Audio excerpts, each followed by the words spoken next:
Muy buenas tardes, queridos amigos.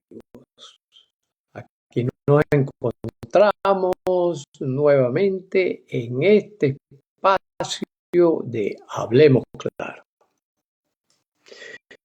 Espacio destinado más que todo a brindar opciones de ciencia y ayuda a todas aquellas personas que quieran beneficiarse pues, de estos conocimientos que van creciendo en un sentido realmente exponencial. Una enorme cantidad de información sigue surgiendo alrededor de quién somos, cuáles son nuestras reales competencias y qué podemos hacer para vivir mejor cada día. Es parte, digamos, de esta fabulosa expansión geométrica del conocimiento en todas las áreas del saber humano. En todas las áreas el crecimiento es bárbaro. Por ejemplo, recientemente acabamos de ver el robot que saca Elon Musk, que es capaz de hacer una serie de tareas y tal de una manera preciosista, ¿no? Y de la misma manera que, por ejemplo, cada día vemos nuevas aplicaciones en las redes sociales, nuevas aplicaciones en los smartphones, que aparecen nuevas funciones, aparecen nuevos aparatos cada vez más finos. Lo mismo está ocurriendo en el campo de la salud y la enfermedad.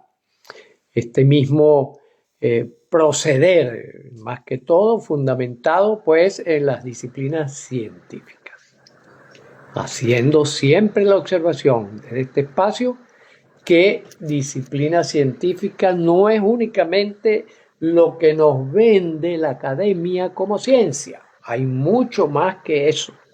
En algún momento pues podemos dedicar uno de estos Hablemos Claro a hablar específicamente de eso. Pero, mientras tanto, en este mes hemos decidido dedicarlo a lo que llamamos envejecimiento. Ahora, aquí también hay que hacer una serie de consideraciones. Fíjense, en primer lugar, hay que hacer la consideración de que hay, por ejemplo, personas que dicen, nosotros empezamos a envejecer desde el mismo momento en que nacemos. Otros dicen, en el mismo momento en que somos concebidos.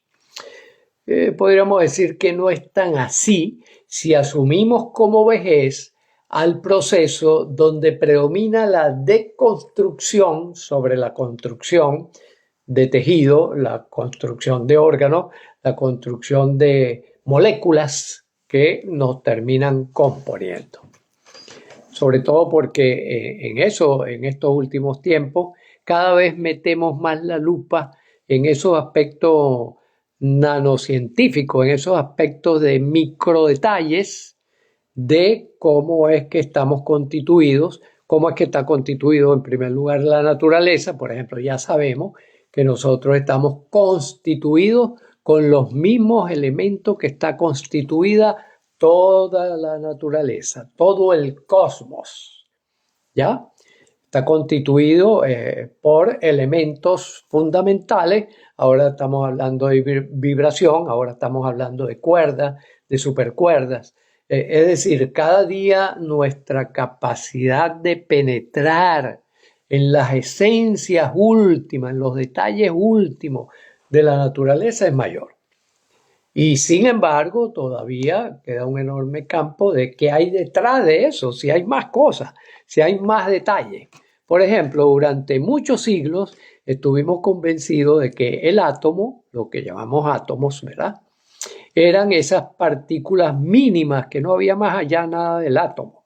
Hasta que en 1800 y tanto, pues, investigadores como Thomson y otro grupo de personas empezaron a descubrir que el átomo también podía ser dividido, el átomo también podía ser desmenuzado y aparecen todas las partículas y aparece la energía y aparecen todas estas cosas que están revolucionando completamente nuestro estilo de vida y están revolucionando nuestro modo de vivir. Aunque parece que lo mucho que no ha revolucionado es la manera como nosotros razonamos. Es la manera como nosotros sacamos conclusiones a partir de los descubrimientos. En esa parte seguimos siendo viejitos, sin cambio, porque seguimos pensando a lo mejor como han pensado muchísimos autores a lo largo de los siglos, a lo largo de los milenios. Ya nos detendremos un poco más en eso también, pero lo cierto es que hay una etapa, ¿verdad? Hay una etapa en el momento en que nosotros somos concebidos hasta el momento en que entramos en esa deconstrucción mayoritaria sobre la construcción, que hay periodos de mayor construcción que de desconstrucción. O sea, hay más periodos de levantar organismos, de hacerlo crecer, de hacerlo desarrollarse saludablemente, que los periodos de destrucción o de deconstrucción, como podemos decir, ¿no? Bueno, aquí hay varios que dicen que se están uniendo, ¿no? No sé, Marbeli. Ella pregunta si es la única oyente, ¿no? No creo. Aquí hay varios que se han estado presentando y que he venido saludando, ¿no? Pero lo cierto es, lo importante es que estamos hablando de ese proceso, ¿verdad?, de desarrollo humano que comienza con la concepción, continúa con el desarrollo intrauterino, sigue con el nacimiento, momento en que somos expulsados por nuestras madres del vientre para que salgamos a la vida, para que salgamos al contexto material y energético. Después una etapa de mucho crecimiento, de mucho desarrollo, de mucho aumento molecular, ¿verdad?, que nos lleva hasta la adolescencia, donde viene otro empujón importante de crecimiento, y después sí empezamos a entrar en etapa adulta, donde ese crecimiento se desacelera un poco, en la etapa de la adultez joven, en la etapa de la adultez madura se mantiene sobre todo desde el punto de vista del cuerpo físico, de lo que podríamos llamar, con las precauciones del caso, lo objetivo, la parte objetiva, la parte material de nuestro cuerpo, ¿verdad? Aun cuando nuestro espacio mental, es decir, lo subjetivo, continúa creciendo y ese crecimiento no se detiene, no se detiene. Sufre modificaciones, pero no llega realmente en una vida saludable, no llega a perderse el proceso de aprendizaje, el proceso de innovación, el proceso de crecimiento de las habilidades de memoria, de entendimiento, de utilización de nuestros recursos mentales. Y esto es muy importante, ¿verdad? Esto es sumamente importante para nuestro destino.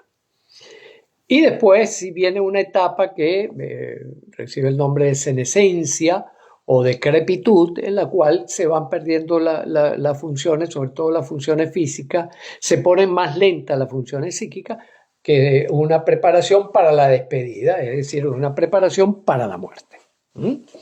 Ya dejar de estar en esta dimensión extensional que llamaron los antiguos filósofos, y que podemos decir el mundo material, ¿no? Ese mundo de afuera, ese mundo que no nos pertenece, sino al cual nosotros pertenecemos, ¿no?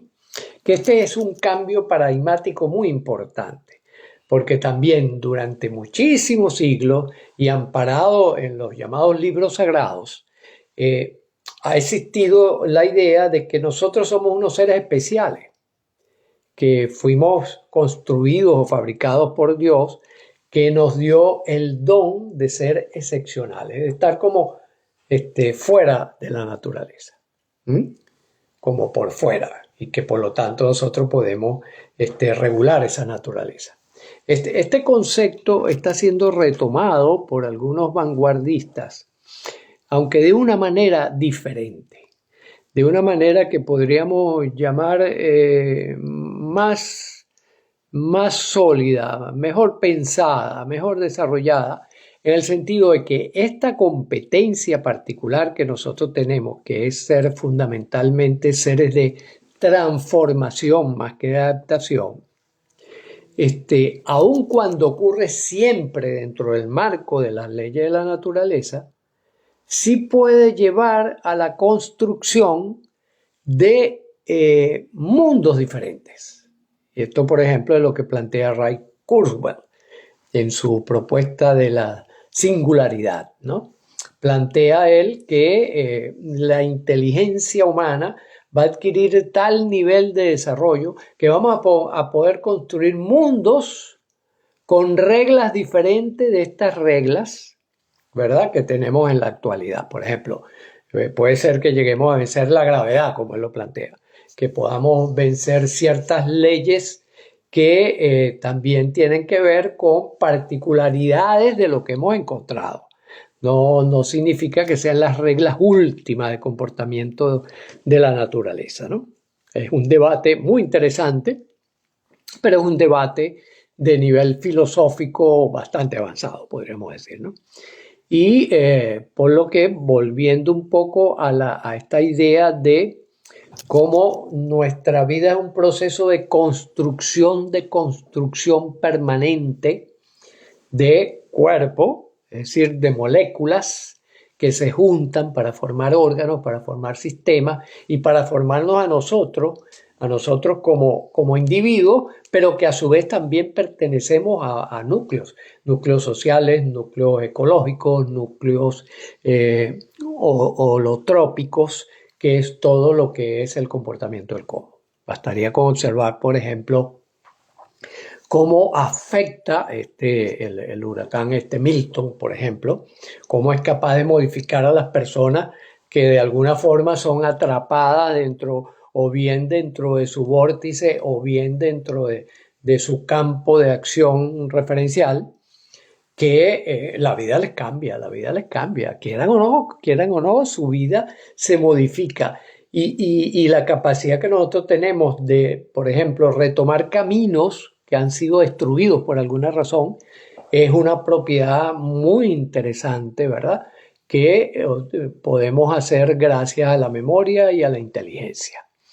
Y a sus expresiones importantes como son, por una parte, la historia, es decir, el recuento escrito de las experiencias vividas, y por otra parte el desarrollo de esa particular forma de abordar la vida que es la ciencia, ¿no?, que es con, digamos, creación de sistemas conceptuales y modelísticos acerca de lo que acontece.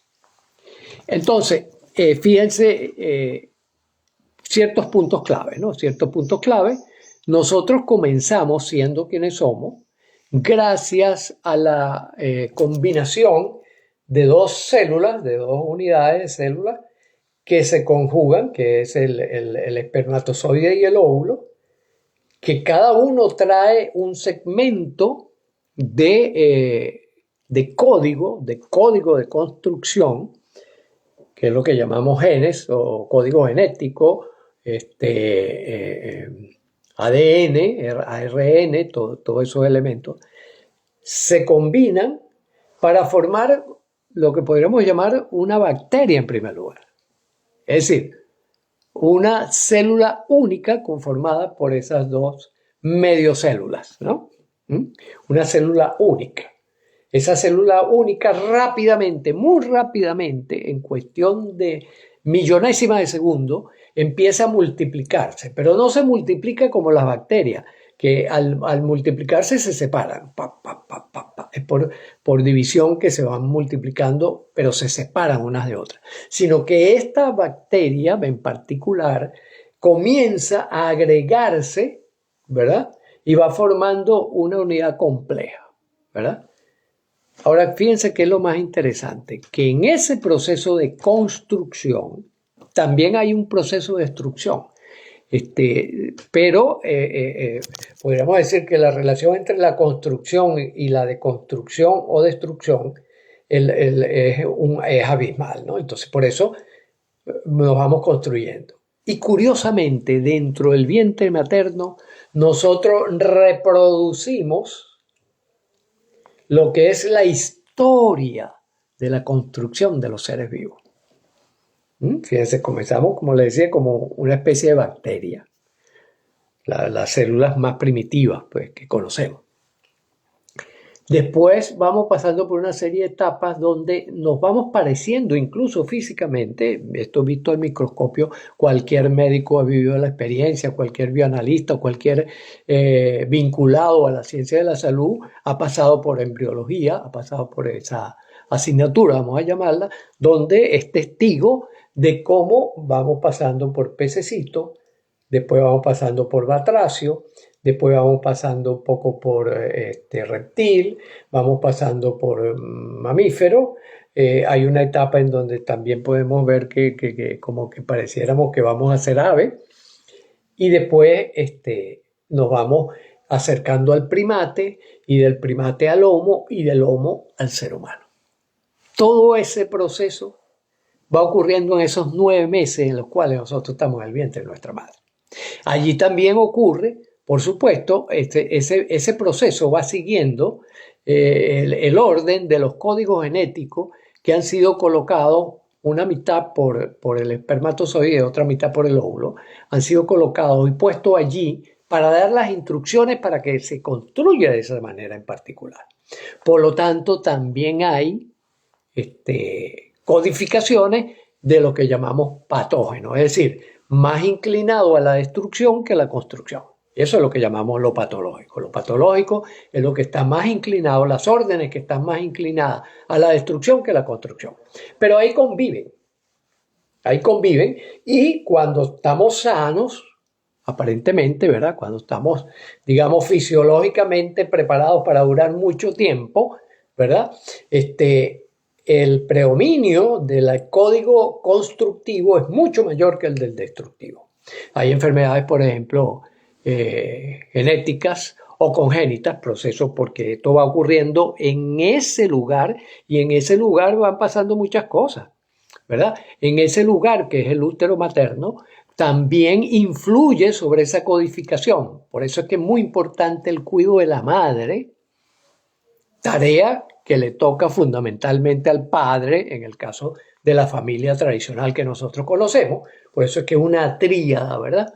Y por eso es que es muy importante que la pareja esté dominada por el amor, para que esa persona que viene allí sea una persona saludable, sólida, con el suficiente coraje para vivir, con la suficiente generosidad para convivir, con la suficiente prudencia para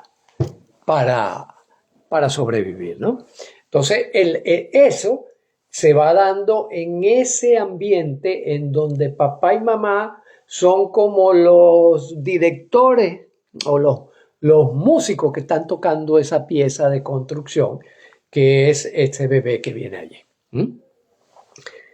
Llegado el momento, fíjense la sabiduría de la naturaleza, si lo podemos llamar de esa manera, llegado el momento adecuado, mamá nos expulsa. Empieza a tener ya hay madurez suficiente como para que ese organismo no siga creciendo dentro, sino que crezca afuera. Y por lo tanto es expulsado, es lanzado afuera.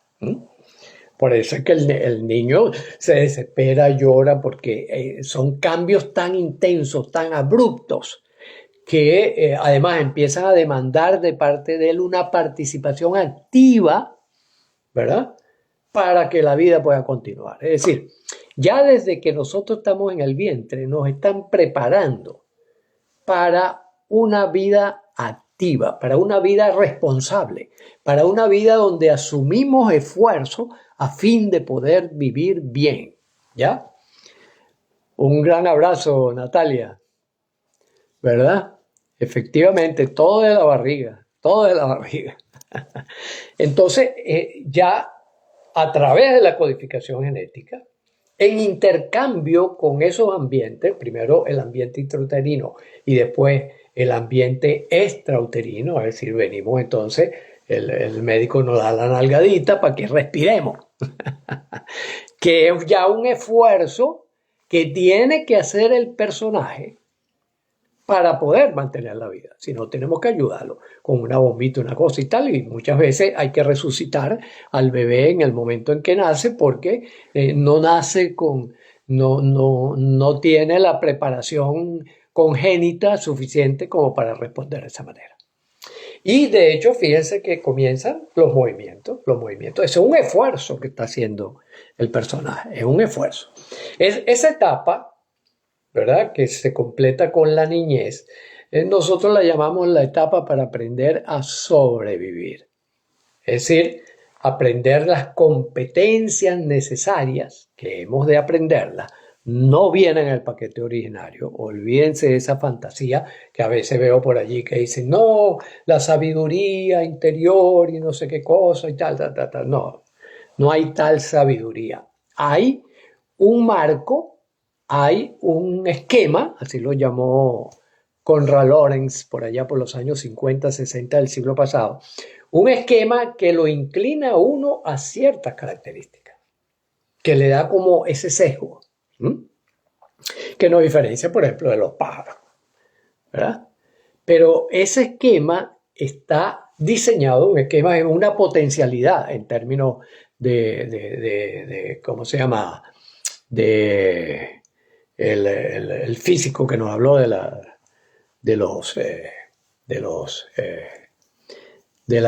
se me fue la cosa, de las ondas. Bueno, esa potencialidad, esa función onda que todavía no se ha convertido en partícula, todavía no es acción, sino que es una potencialidad que está allí en esos esquemas, tal como lo retrató Lorenz, posteriormente Erich Fromm y toda esa serie de personajes.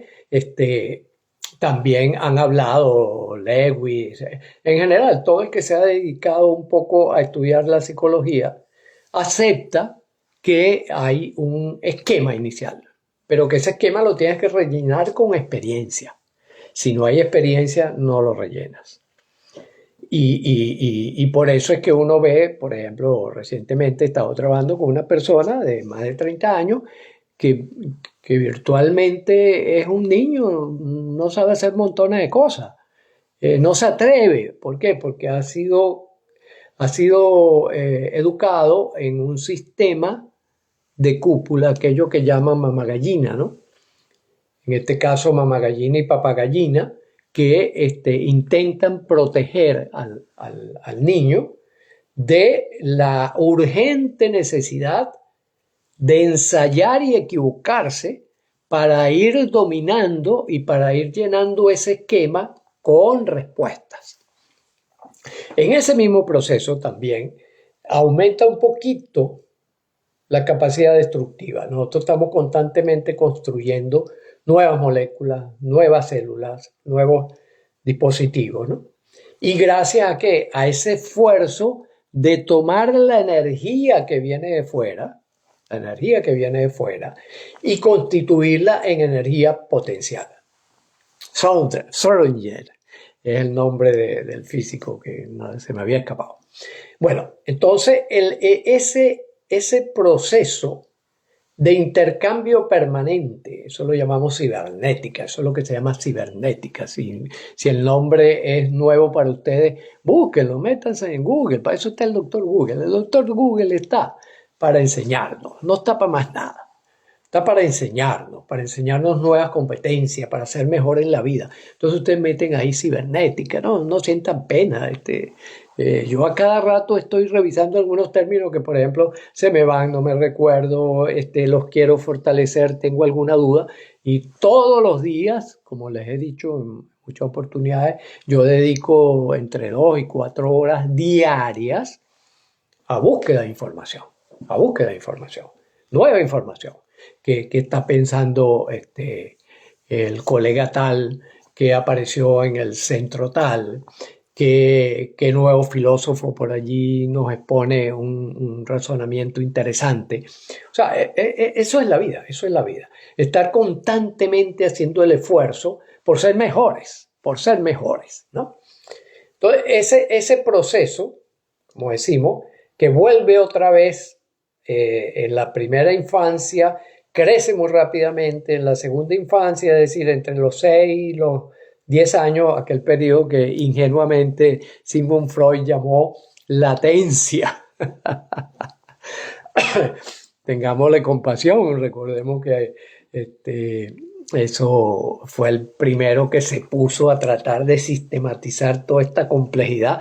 Entonces, por supuesto, cometió muchísimos errores, aunque tuvo muchísimos y, sobre todo, importantes aciertos, ¿no? Pero entonces Freud lo llamó latencia, ¿no? Esa latencia porque efectivamente la velocidad de crecimiento no es tan rápida como en la primera infancia. Y tampoco es tan rápida como la adolescencia.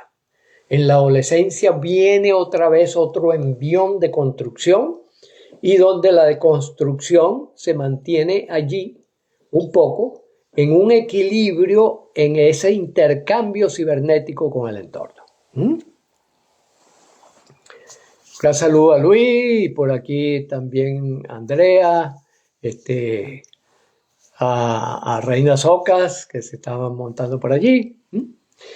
Después de la adolescencia, que es un periodo más que todo que nosotros llamamos para aprender a convivir, porque la adolescencia es ese momento en el cual ya tengo que salir de la cápsula protectora que me brindaron mis padres y mi familia inmediata y tengo que salir al mundo.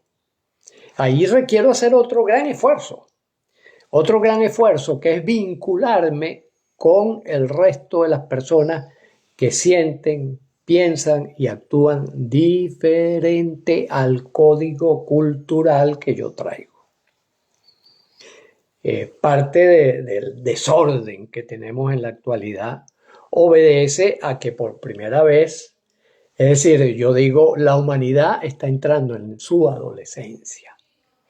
Es decir, el venezolano, el peruano, el ecuatoriano, el español, el francés, el italiano. Nos estamos encontrando en el patio común. Ya no es tu cultura, ya no es mi cultura.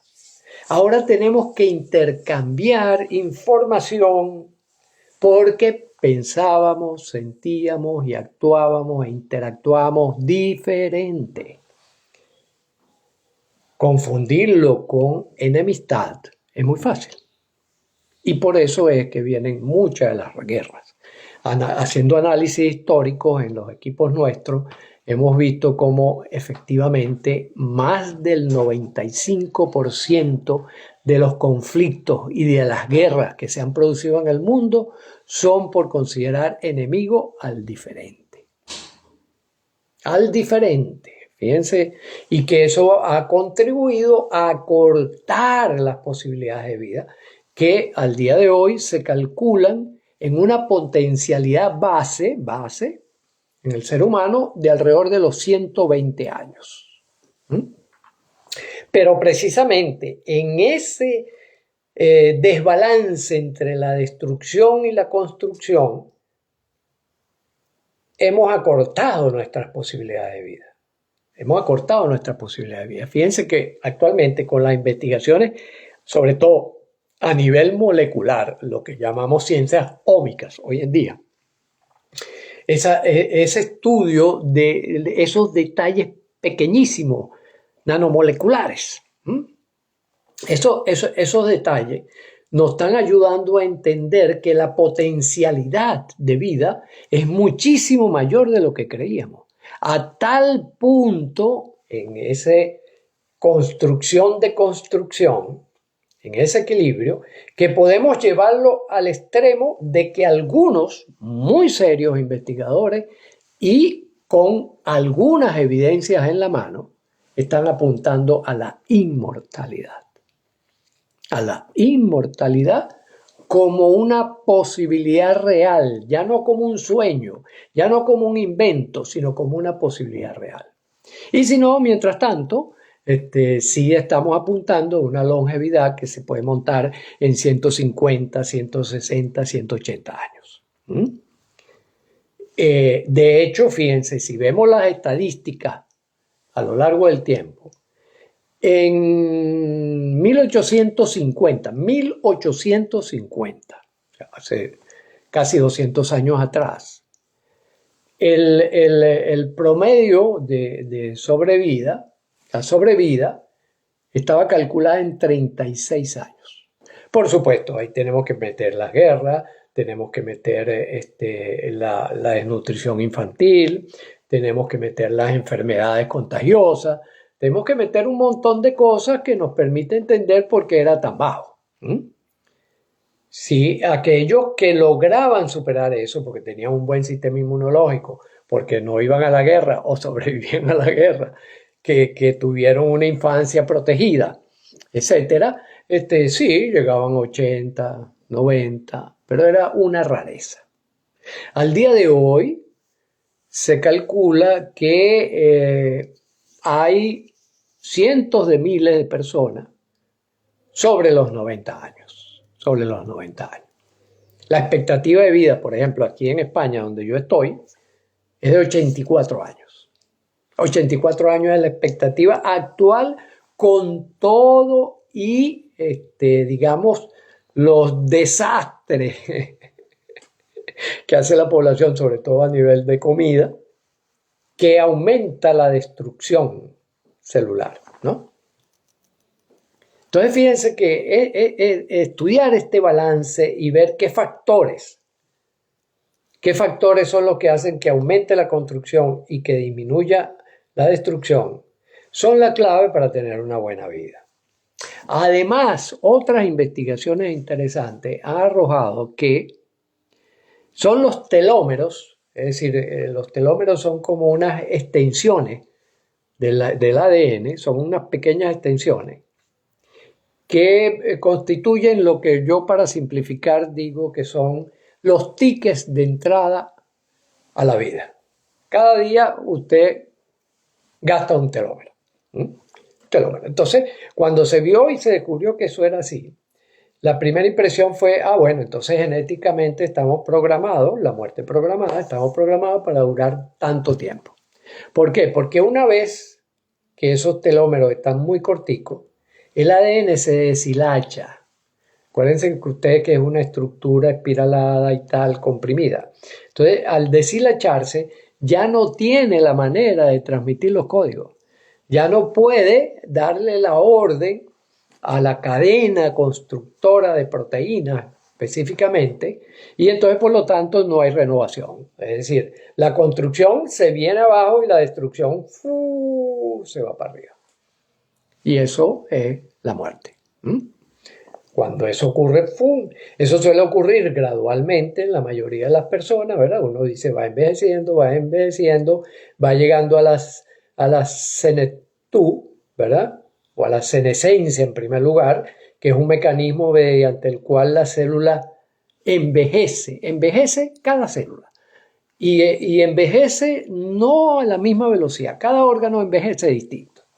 También así que, por ejemplo, el doctor Braverman, que es un gran estudioso de todas estas cosas allá en Miami, el doctor Braverman tiene un sistema de evaluación donde él dice, usted tiene la edad de su órgano más enfermo. O sea, más envejecido, ¿no? Entonces, él tiene un sistema con variantes genética y epigenética y exámenes de sangre, etcétera, etcétera, donde él calcula, ¿verdad?, la edad de cada órgano o el nivel de deterioro de cada órgano, ¿no? Entonces, te va diciendo, bueno, mire, usted tiene un páncreas demasiado envejecido, entonces usted tiene la edad de ese páncreas. ¿Por qué? Porque ese es el que le va a echar la broma. Ese es el que lo va a sacar del juego, ¿no? Si mi órgano más envejecido, por ejemplo, son los pulmones, yo voy a entrar en una insuficiencia respiratoria y tal, que sí. Recordemos el caso, por ejemplo, que es público y notorio de José Luis Rodríguez, el cantante, el Puma, ¿verdad? Estaba envejeciendo a una velocidad impresionante. ¿Por qué? Porque su órgano más destruido eran los pulmones. Le hacen un trasplante de pulmón y ahora uno lo ve y ha rejuvenecido. Que es la otra experiencia interesante que estamos descubriendo y que se está desarrollando, antienvejecimiento. Es decir, ya yo puedo echar rejuvenecimiento, ya yo puedo echar la película para atrás en la medida que vuelvo a estirar esa relación entre la construcción y la destrucción. Cuando yo logro hacer eso, entonces aparece un proceso de rejuvenecimiento. ¿Qué significa? La persona echa hacia atrás, biológicamente hablando. ¿Ya? Hay unas cuantas personas en el mundo que están siguiendo estos protocolos de una manera intensísima y han logrado revertir procesos de vejez, los han logrado revertir. Yo lo he hecho de una manera un poco, digamos, menos rigurosa, no estoy en ningún protocolo experimental ni nada, pero siguiendo estos parámetros y estos aprendizajes, pues por ejemplo, yo en la actualidad tengo 75 años y tengo la energía que, por ejemplo, yo siento que tenía a los 30. Cuando yo echo para atrás, yo digo, wow, yo tengo la energía de los 30 años. Entonces, eso es un proceso de echar para atrás biológicamente, en este caso, en cuanto al ánimo, a la energía, al espíritu, a la inteligencia, a la memoria. A lo mejor la gente me ve y me dice, oye, pero estás arrugadito. Porque bueno, porque desde el punto de vista de piel, tampoco me he ocupado. Acabo de venir del Congreso de Medicina Antienvejecimiento, donde había toda una parte estética, por ejemplo, y me aseguraban que si yo me echo determinadas cremitas y determinadas cosas con ciertos elementos químicos, por ejemplo, todas estas arrugas y estas cosas desaparecen, crece un poco el pelo, se pone negro y entonces eso daría la apariencia de más joven también. Pero bueno, esa parte no es tan preocupante ni tan interesante para mí, ¿no? Entonces fíjense cómo esto va también, lo podemos, digamos, señalizar por órganos y sistemas. Y también desde el punto de vista global, como persona, como ser milagro único e irrepetible, porque la particularidad es una parte del diseño de la universalidad.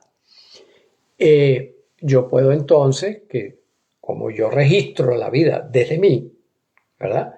Una de las propiedades de nuestro sistema nervioso central es registrar lo que ocurre en el ambiente, lo que ocurre en el mundo, registrarlo desde mí. Somos autorreferentes. Fíjense que, por ejemplo, la programación neurolingüística, sobre todo Richard Bandler, ese genio extraordinario, sistematizó lo que ha usado mucho el ser humano toda la vida, que es lo que llama posiciones perceptivas, que es la posibilidad de yo trasladarme mentalmente a otro lugar. Así como Albert Einstein se trasladó a la punta de un halo de luz, viajando por el espacio para deducir la teoría de la relatividad o los principios básicos de la teoría de la relatividad. Exacto. Entonces, como dice Marité, una cosa es la edad física y otra la edad cronológica. La edad cronológica, Natalia, ¿no? La edad cronológica es cuánto tiempo yo he rodado, cuántas vueltas he acompañado a la Tierra alrededor del Sol. Eso, yo le he dado 75 vueltas, voy para 76. ¿Verdad? Entonces, ¿cuántas vueltas le he dado? Eso no depende de mí. Depende de la Tierra y del Sol. ¿Ya? Entonces yo simplemente participo pasivamente de eso. Pero la edad biológica sí. La edad biológica sí está en mis manos. Esa sí está en mis manos. Bueno, hay personas, por ejemplo, que cambian el registro de la edad cronológica, ¿no? Mi mamá entre ellos, por ejemplo, ella se equivocaron una vez cuando sacó la cédula y le tumbaron creo que como 18 años y entonces ella contentísima y yo le decía, pero corrige eso, porque no, entonces se quitó 18 años encima. Como era una mujer sólida, fuerte y tal, y de buena madera, pues no se le notaba tanto que tenía más edad, ¿no? Exactamente, la edad física o la edad biológica en este caso, ¿verdad? Distinguiendo físico de biológico en tanto que lo biológico es físico, ¿verdad? Pero tiene cierta autonomía. Esa es la diferencia. Entonces, aprovechar esa autonomía que nosotros tenemos para revertir procesos de envejecimiento, para de manera más coherente, congruente, agradable, asertiva, movernos en la vida es el objeto de nuestras conversaciones de aquí en adelante, ¿no? Un poco para sintetizar, ¿ya? Ya he mencionado en anteriores oportunidades que hay 6 categorías o 6 dispositivos, ¿verdad?, que son fundamentales para nosotros orientarnos, por ejemplo, en este caso, con un criterio de longevidad saludable, longevidad feliz, longevidad útil, que son, en primer lugar, el movimiento, el ejercicio físico, y ahí la próxima vez nos vamos a detener en analizar un poco eso, porque hay una íntima conexión músculo-cerebro que hace que esa dinámica contribuya sólidamente a los procesos de envejecimiento saludable, ¿no? Movimiento, alimentación, reposo. Eso lo llamamos el mar de la felicidad. Sí, fue el nombre que le puso uno de nuestros alumnos, ¿no? Mar de la felicidad, movimiento, alimentación, reposo. Tiene que ver con esa relación con el mundo externo y con la toma de energía química del entorno. Aire, líquidos, alimentos, etcétera, etcétera. Todo lo que ingresamos desde el punto de vista bioquímico. Y después tenemos el BIE o el BEI, que tiene que ver con cómo a través de información, la energía se hace información mediante un proceso de semiosis, es decir, mediante un proceso de interpretación. Es los vínculos sociales y ecológicos, ¿verdad? Muy importante, los vínculos. La introspección, es decir, la revisión concienzuda de los aciertos y errores que hemos cometido en el proceso de búsqueda de vivir mejor para hacer el cuidado, mantenimiento y reparación oportuna de ello. Y el dominio, en tercer lugar, el dominio del estrés a través del dominio de las emociones, ¿verdad? Dominar las emociones es dominar el estrés. Entonces, lo que hemos ido llegando como conclusión después de tantos años trabajando con el estrés, ¿no? Bueno, gracias a ti, Natalia, que está agradeciendo al Colegio Neurocode. Gracias a ti por ser una participante, digamos, cercana al colegio, ¿no? Entonces, esta es la gran herramienta o la caja de herramientas que tenemos para poder llevar una vida con prosperidad, con productividad, con salud, con bienestar, con armonía, con longevidad y con felicidad.